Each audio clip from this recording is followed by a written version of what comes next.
Hi guys and welcome back po sa Tarot Page Philippines. And sa video na to gawin natin ang weekly horoscope para po sa mga kaibigan natin na merong Sun, Moon, at Rising sign na Sagittarius. So kung bago kayo sa channel, please click the subscribe button, bell notification, and palike na rin po ng video. And favor na din, kung pwede po paki-share na rin tong video natin sa mga social media accounts nyo and in kahit sa mga group chats nyo.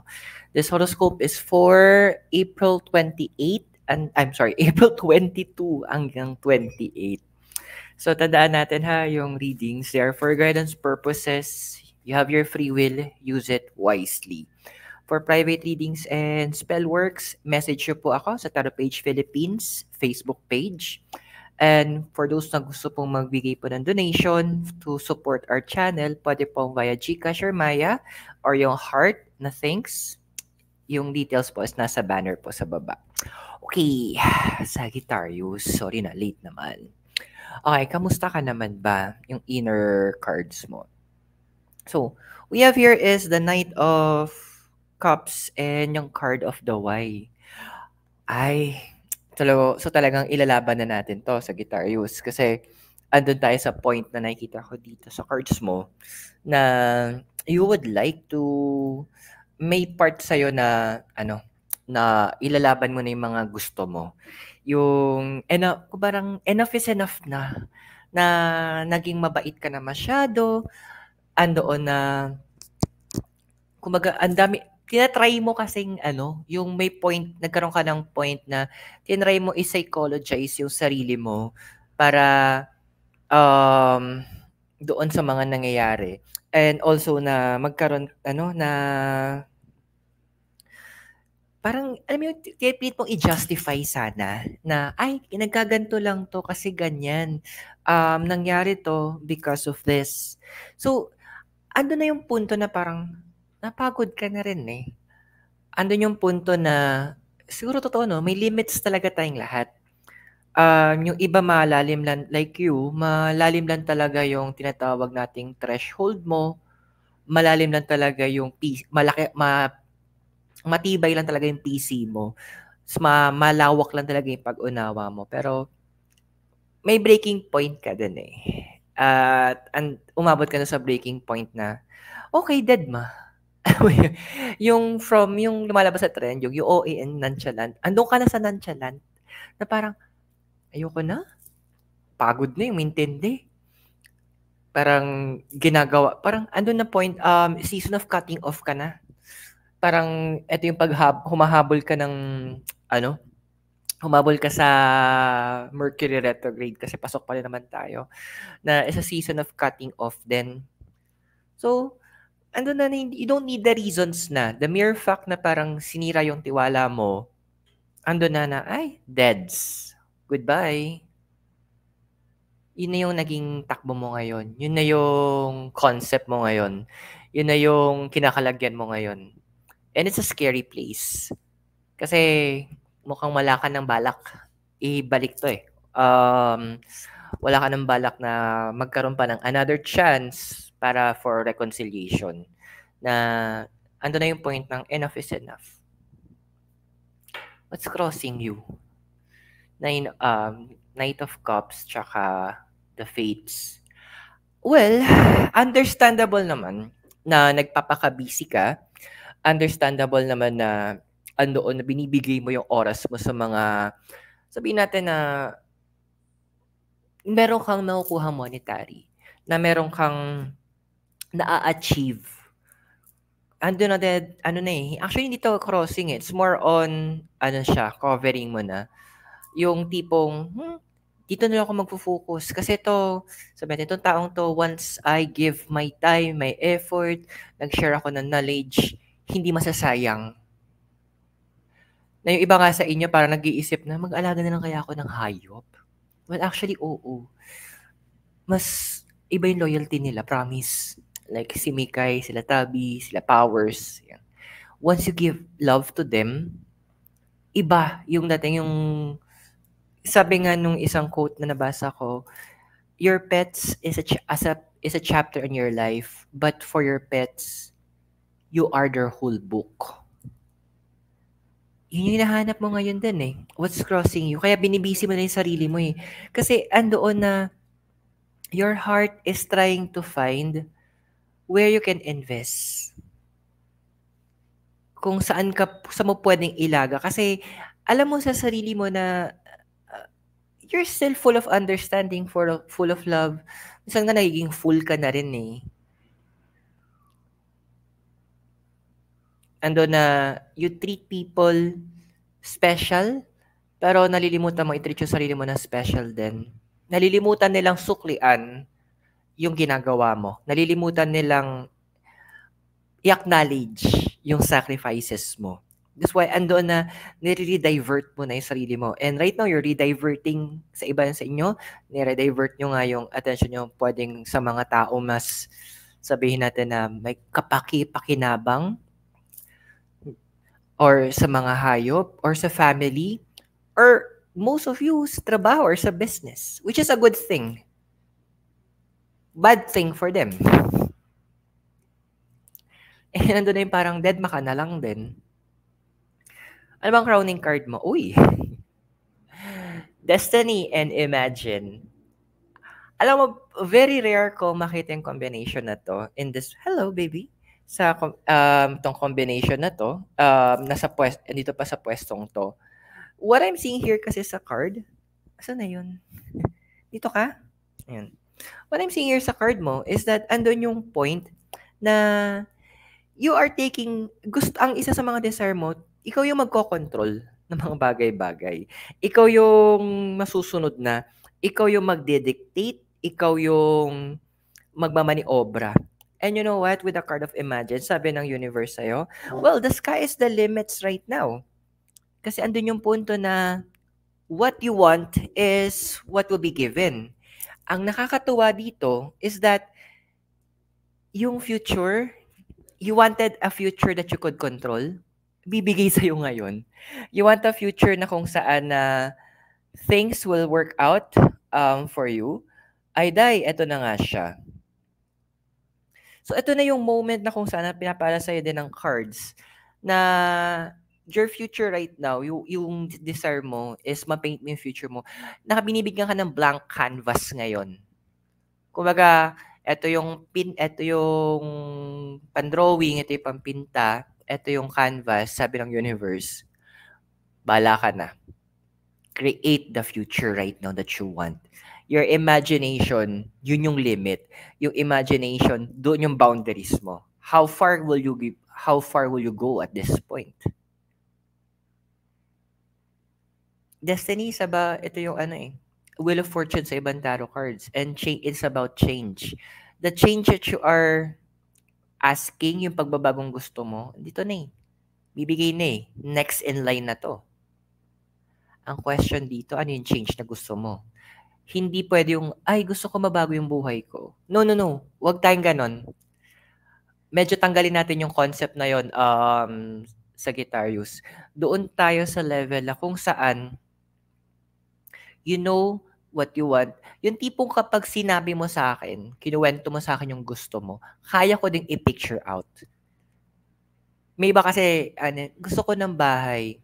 Kapatid, may bahay ng langgam, may bahay ng posporo, may bahay ng putakte. Anong klaseng bahay?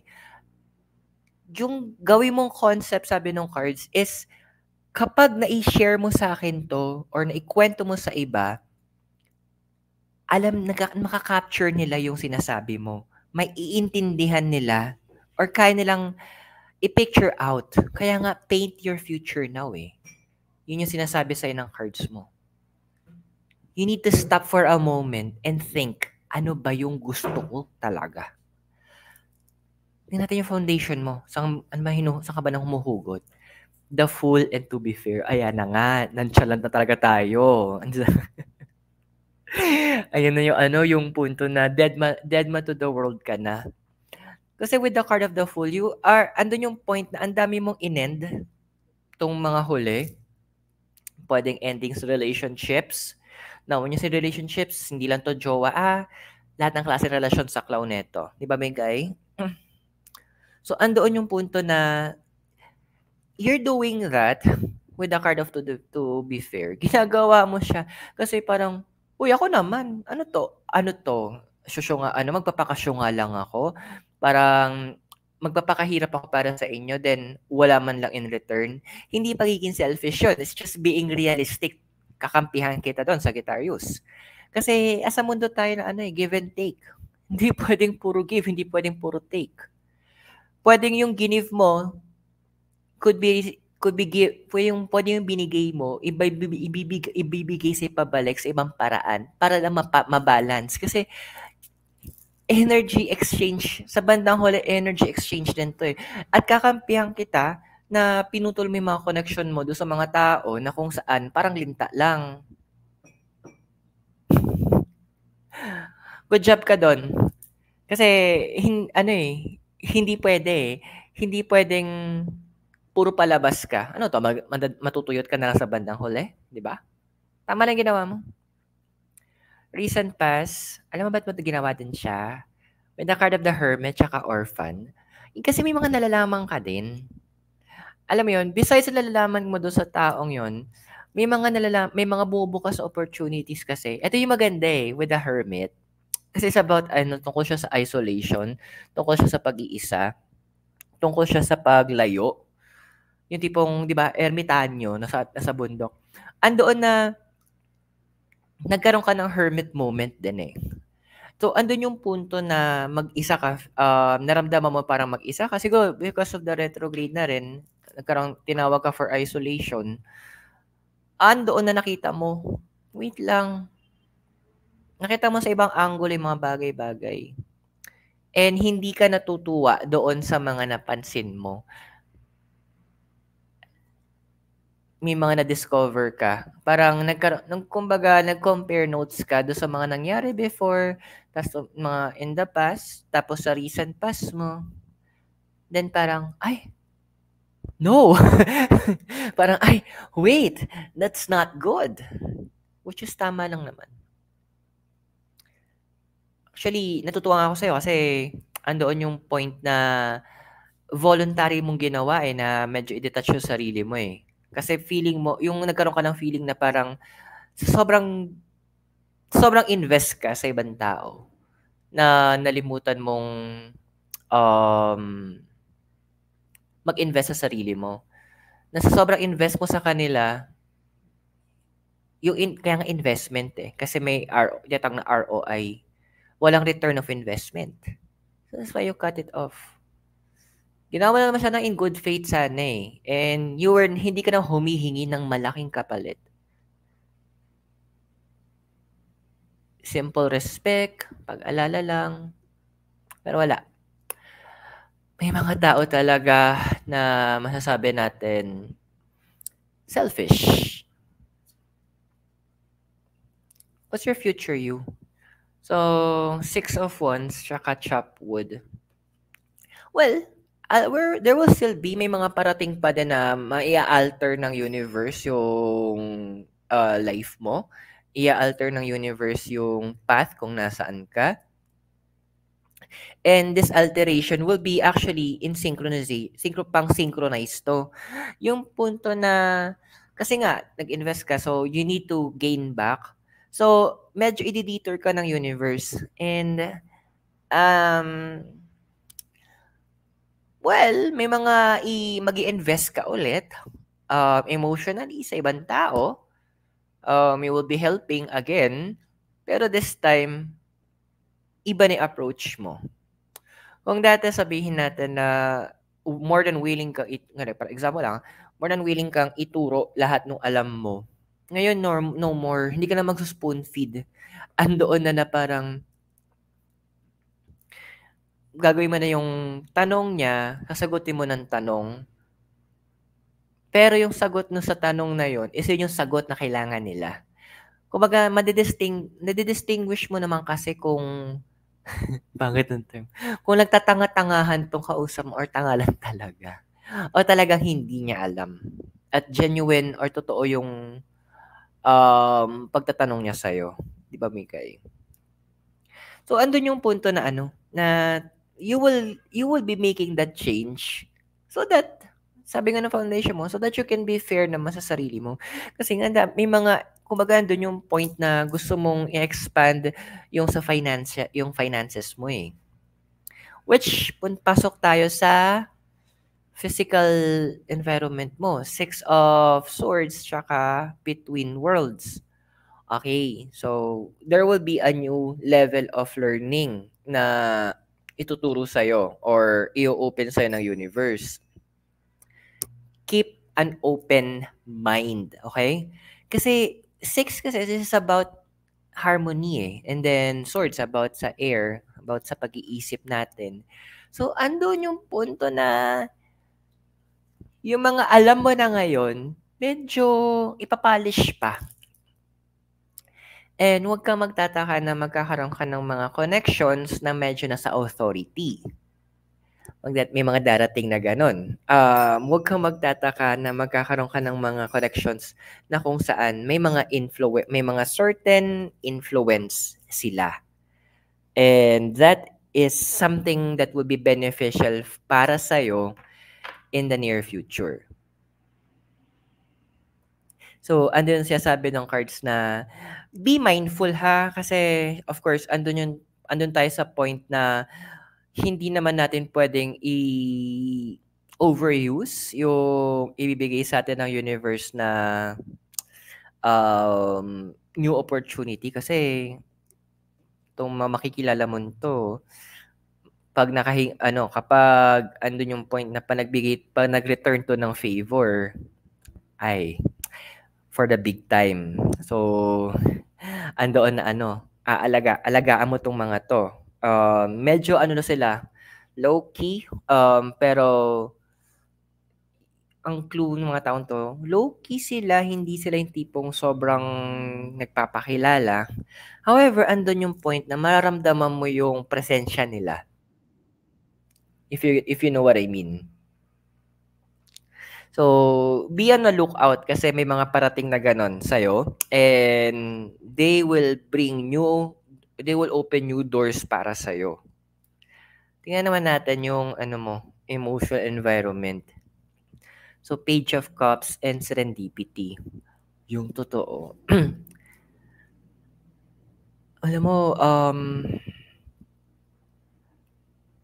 medyo na-bother ako doon Kasi with your past na hermit, dude, mukhang maniningil ka, yung emotions mo will be shifting sa paniningil ng utang. Paniningil ng utang in different levels to Hindi yung tipong utang na pera lang. Pero from utang na loob, kumaga, you will be calling back your energies.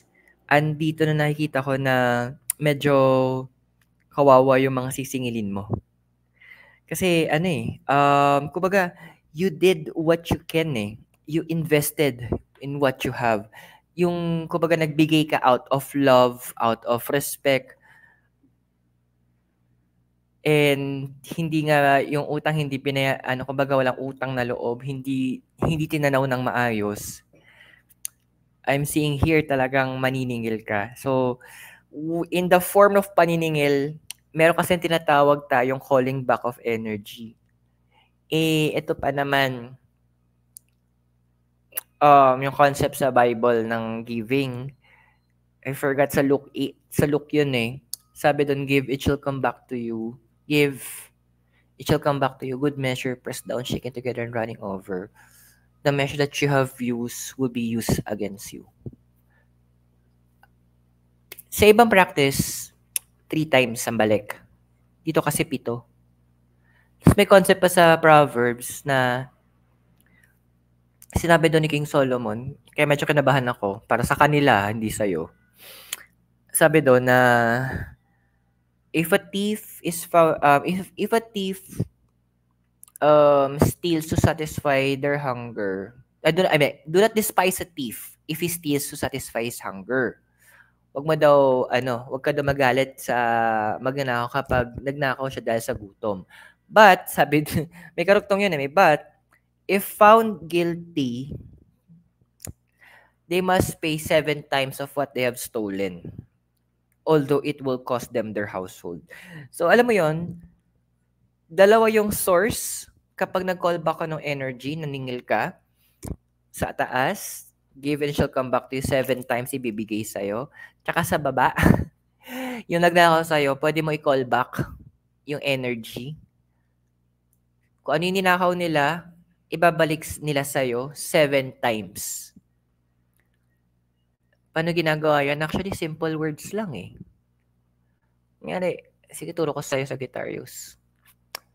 Yung, I call back, parang ganito lang. I call back my energy that na binigay, lahat ng energies na binigay ko, kinuha sa akin mula kay Procasio. Kinukuha ko yung 7 times nang ninakaw sa akin. Ganun kasimple lang. Allow it na mag-flow mula sa heart mo. Yung desire mong yun na to call back your energy. And next, ang susunod na mapapansin mo, babalik yun.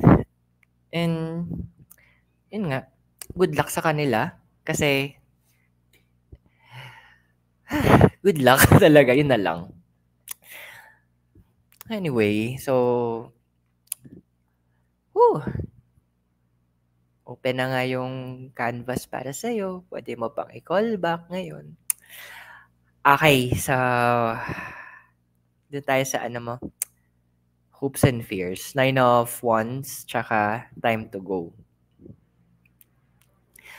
Well, yun nga, one of your hopes is to expand yourself in different ways, and ibibigay naman, yun nga, nasa card sa kanina, na meron ka mga mamimit na tao na kung saan they will help sa expansion ng connections mo.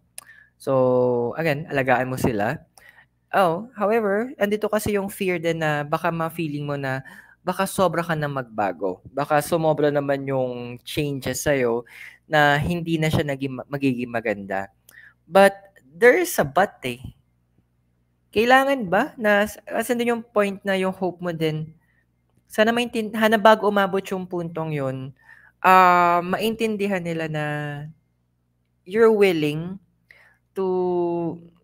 ka na mag-wait na mag-reach out sila, pero wag muna ngayon.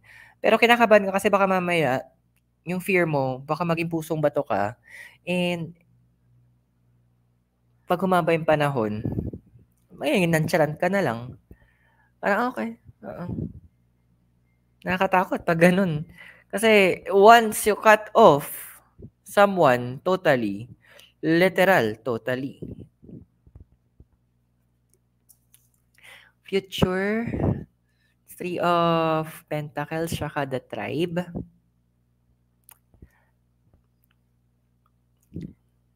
Another isolation moment. So, hindi pa tapos yung expansion mo in terms of your finances. Hindi pa tapos yung pag-focus mo kung nasa business ka man or giving your attention to other people. Hindi pa tapos. Meron pang second wave. And tong second wave na to, feeling ko, based sa cards, ito mo makikilala tong mga new connections na to na low-key. And sila yung parang mag-e-expand ng connections mo. And yung mga connections na to, sila yung pwedeng magdagdag in terms of finances. So, alagaan mo sila. So, medyo maging quiet ka lang. Sabi ng 3 of Pentacles. Huwag mo ikukwento yung mga, kumaga, parang sa parang kung nag-ROTC ka or CAT ka dati, batang 90s ka. What you see, what you hear, you leave it here. And the need to know basis.